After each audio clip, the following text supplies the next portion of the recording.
એબી ગુજરાતી ન્યૂઝમાં આપનું સ્વાગત છે। હિંમતનગરમાં હુડા વિરુદ્ધ ખેડૂતોની ઐતિહાસિક એકતા પદયાત્રા નીકળી હતી। પેઢીઓથી સાચવી આવેલ જમીન એક ઝાટકે છીનવાઈ જાય તેવી ભીતિ વચ્ચે ખેડૂતોમાં દુઃખ અને રોષ જોવા મળ્યો।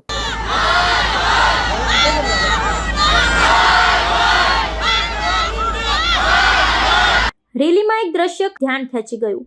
એક ઉંમરલાયક ખેડૂત એક હાથમાં લાકડી અને બીજા હાથમાં તિરંગો લઈને અડગ સંકલ્પ સાથે આગળ વધતા જોવા મળ્યા। આ દ્રશ્ય ખેડૂતોના સંઘર્ષ અને દેશ પ્રેમ બંનેની જીવંત અભિવ્યક્તિ બની રહ્યું। પદયાત્રામાં મોટી સંખ્યામાં ખેડૂતો, યુવાઓ અને વડીલો જોડાયા હતા।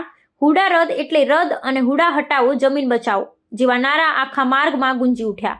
ખેડૂતોના કહેવા મુજબ જમીન માત્ર મિલકત નથી, એ અમારી પેઢીઓની ઓળખ, જીવન અને ભવિષ્ય છે। અમને ન્યાય જોઈએ અને અમારા હકની રક્ષા જોઈએ। સ્થાનિક સ્તરે આખી રેલીને ખેડૂત એકતાનું સૌથી શક્તિશાળી પ્રદર્શન માનવામાં આવી રહ્યું છે। બ્યુરો ચીફ આબિદ અલી, ભૂરા, સાબરકાંઠા।